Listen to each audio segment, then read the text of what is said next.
안녕하세요. 타스 건축사무소의 김윤환 건축사입니다. 오늘 제가 말씀드릴 주제는 상가주택 등 공사 과정에서 비일비재하게 일어나는 설계 변경이 발생하는 이유와 그 방지 방법 5가지입니다. 저는 본 채널에서 주로 상가주택, 단독주택 등의 설계와 건축 등에 관한 전문적이고 기술적인 내용과 건축과 관련된 일반적인 이야기, 특히 재테크, 부동산적인 말씀을 드리고 있는데, 이 두 주제가 상가주택이나 단독주택 등 건축을 하고자 하시는 분들에게 참고가 될 내용이고, 앞으로도 설계와 공사에 관련된 내용도 계속 보완해 나가겠으며, 이러한 내용을 알고 싶으신 분은 본 채널에 초기에 제작된 영상들이 많으니 참고해 보시기 바랍니다. 그럼 오늘의 이야기를 시작해 보겠는데, 저는 지난 영상에서 공사를 하다 보면 발생하게 되는 추가 공사비나 공사 계약 변경에 대해서 설명을 드리면서, 추가 공사비가 발생하는 주요 원인은 설계의 내용을 변경하거나 사용하는 자재 등을 바꾸는, 즉 설계 변경에 의한 것이라고 말씀을 드렸습니다. 그렇다면 이러한 설계 변경이 일어나는 이유는 무엇이고, 또 이러한 설계 변경을 방지하는 방법은 어떤 것들이 있을까요? 그래서 오늘은 이렇게 설계 변경이 발생하는 이유와 그 방지 방법에 대해서 다음과 같은 5가지 내용으로 말씀을 드리고자 하는데, 아무쪼록 이런 데 대해서 관심이 많으신 분이나 특히 상가주택이나 단독주택 등 건물을 지으시려는 분,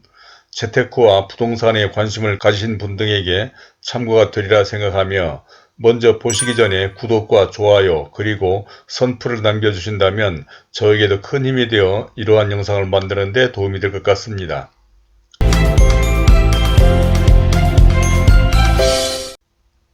그럼 첫 번째로, 설계 변경 없이 완공되는 건물은 없다라고 하는 것에 대해서 말씀을 드려보겠는데, 상가주택이나 단독주택 등 어떤 건물이라도 건축을 하다 보면 필연적으로 설계 변경을 하게 되는데, 아마도 심하게 말을 한다면 설계 변경 없이 건축물이 완성되는 경우는 거의 없다고 해도 과언이 아닐 정도로 설계 변경은 현장에서 흔하게 발생하고 있습니다.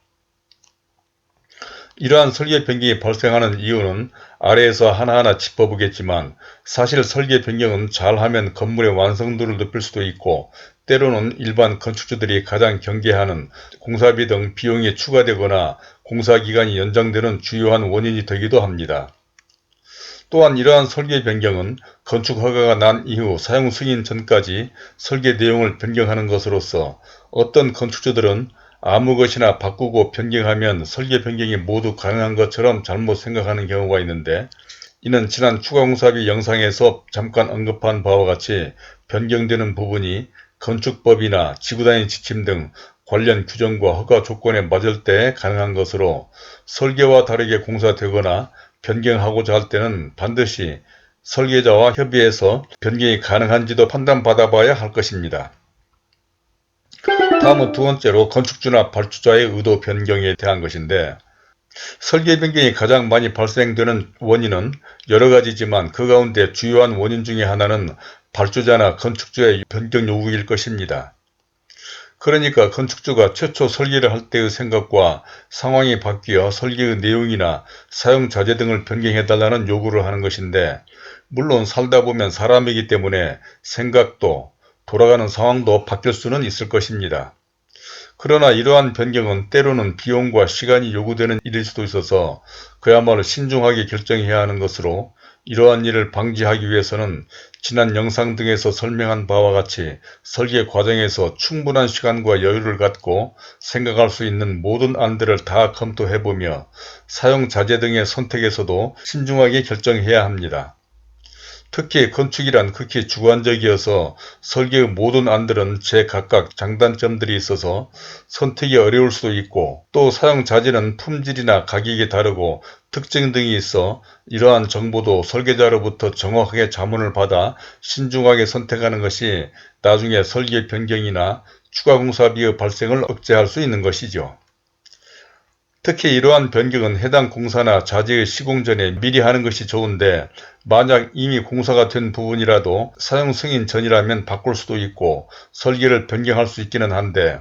이는 시공하는 업체나 작업자 등에게 어려움을 주고 기시공된 부분을 철거하고 재시공을 해야 하기 때문에 처음 공사를 할 때보다 비용이 많이 들고 마무리가 깔끔하지 않을 수도 있으며 하자의 원인이 되기도 한다는 것을 염두에 둬야 할 것입니다. 다음은 세 번째로 설계도서와 현장 상황의 차이가 설계 변경이 발생하는 주요 원인이 되는데, 이는 도면 등 설계도서와 현장의 차이 때문에 발생하는 경우입니다. 이러한 것은 특히 대지의 크기나 레벨 등의 설계 도면과 다른 경우인 것이죠. 이는 신도시 같은 경우 지적도와 대지가 거의 차이가 없지만, 기존 도시의 경우에는 지적도와 대지의 경계가 다른 경우도 있고, 특히 원래 설계는 토지정보공사 등에서 정확한 대지 경계 측량을 해서 여기서 나오는 측량 성과도로 설계를 해야 하며, 현장에서도 경계를 정확히 확인해야 하는 것입니다.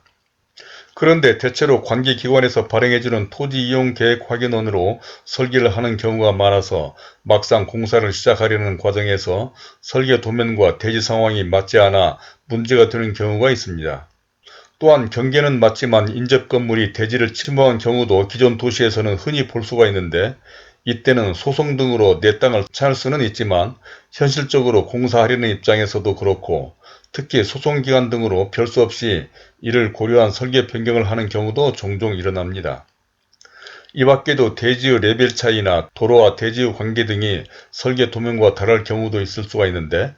이는 공사 진행 과정에서 현장 조건에 맞게 설계를 변경하면 될 것이고, 또 설계자는 건축 허가가 끝난 후로도 건물이나 시공의 완성도를 위해서 지속적으로 설계에 대한 업데이트를 해줘야 할 것입니다. 이제 네 번째로 불순한 의도로 설계 변경을 유도하는 경우도 있는데, 일부 시공자 등이 공사비를 부풀리려고 설계 내용을 탓하거나 사용하는 자재를 변경하려고 부추기는 잘못된 경우입니다. 이는 지난 영상 추가 공사비의 발생 원인과 방지 대책에서도 언급한 바가 있는데, 최초 견적을 싸게 제출했다가 공사를 진행하면서 이러저러한 핑계로 건축을 잘 모르는 건축주에게 설계와 자재 변경을 유도해서 공사비를 추가시키려는 경우로, 이는 극히 경계해야 할 일입니다. 그런데 이는 건축 경험이나 전문성이 없는 건축주가 공사 견적 금액이 적정한지, 또는 공사 견적 내역서나 공사 범위 등 공사 계약서 작성에 어려움이 있고, 또 각종 건축 자재에 대한 정보가 부족해서 문제가 되는 경우로, 이런 때는 건축사 등 특히 그 건물의 내용을 잘 파악하고 있는 설계자나 감리자의 도움을 받으면 좋을 것입니다. 그러니까 설계자는 그 건물에 대하여 가장 잘 이해하는 사람이고, 특히 설계 기간 동안 여러모로 건축주와 공유한 부분이 많아 건축주나 설계 의도를 잘 파악하는 사람일 뿐만 아니라, 그래도 누구보다 그 건물에 대한 애착도 있고 또 가장 건축주 입장에서 생각해 줄 수 있기 때문에, 만약 그런 시공자의 제안 등을 판단하기 어렵다거나 잘 모르는 경우에는 이런 설계자나 감리자 등과 함께 협의를 한다면 일방적으로 불순한 의도를 가진 시공자에게 끌려가는 것은 방지할 수 있을 것입니다. 이제 마지막 다섯 번째로 설계 변경의 활용과 절차에 대해서 말씀드리면서 마치겠는데, 공사나 건축을 하면서 설계 변경 없이 건물이 완성되는 경우는 거의 없다고 말씀을 드렸는데, 사실 이런 설계 변경 절차는 그야말로 불순한 의도가 아니라 건물의 완성도를 높이기 위해 또는 건축주 의도 변경이나 현장 상황 등의 변경으로 어쩔 수 없이 발생하는 것이라면, 이러한 제도를 잘 활용하는 것도 좋은 건물을 만드는 데 도움이 될 수도 있습니다. 그러니까 건축이란 워낙 주관성이 강해서 각자의 생각이 다르고, 또 여러 대안들은 모두 장단점이 있고 사정이 변할 수도 있기 때문에 지나치게 이런 설계 변경 절차를 부정적으로만 볼 일은 아닌 것입니다. 즉, 어떤 건축주들은 한번 설계를 해서 건축 허가를 받으면 모든 것이 그대로 고착되는 것처럼 생각하는 사람들도 있는데, 정말 결정하기 어려운 문제라면 공사 기간 중에는 언제라도 설계나 자재 등을 바꿀 수가 있기 때문에, 오히려 이러한 때는 이런 설계 변경 절차를 잘 활용하는 것도 나쁘지는 않다는 것입니다. 또한 원래 설계 변경 사항이 발생하면 해당 부분은 설계 변경 허가를 받은 후 공사를 해야만 되는 것이지만, 경미한 사항의 변경에 대해서는 변경이 있을 때마다 설계 변경 허가를 받게 하지 않고 공사가 완료된 후 사용 승인을 신청할 때 일괄적으로 변경된 부분에 관한 도서만 제출해도 되는 제도가 있습니다. 그러니까 건축법 시행령 제12조에 허가 및 신고사항의 변경에 대해서 규정을 하고 있는데, 위에서 말씀한 바와 같이 경미사항의 변경이란 다음 각호에 관한 사항을 말하는 것으로, 첫 번째를 말씀드려보면 건축물의 동수나 층수를 변경하지 아니하면서 변경되는 부분의 바닥 면적 합계가 50제곱미터 이하인 경우로서 이러한 경우를 말하는 것이고, 두 번째로는 건축물의 동수나 층수를 변경하지 아니하면서 변경되는 부분이 연면적 합계의 10분의 1 이하인 경우, 또는 세 번째로는 대수선에 해당하는 경우, 또 네 번째로는 건축물의 층수를 변경하지 아니하면서 변경되는 부분의 높이가 1m 이하이거나 전체 높이의 10분의 1 이하인 경우, 또는 다섯 번째로 허가를 받거나 신고를 하고 건축 중인 부분의 위치가 1m 이내의 범위에서 변경되는 경우, 이런 사항에 대해서는 경미한 사항의 변경으로 사용 승인 시에 일괄적으로 처리하면 된다는 것입니다.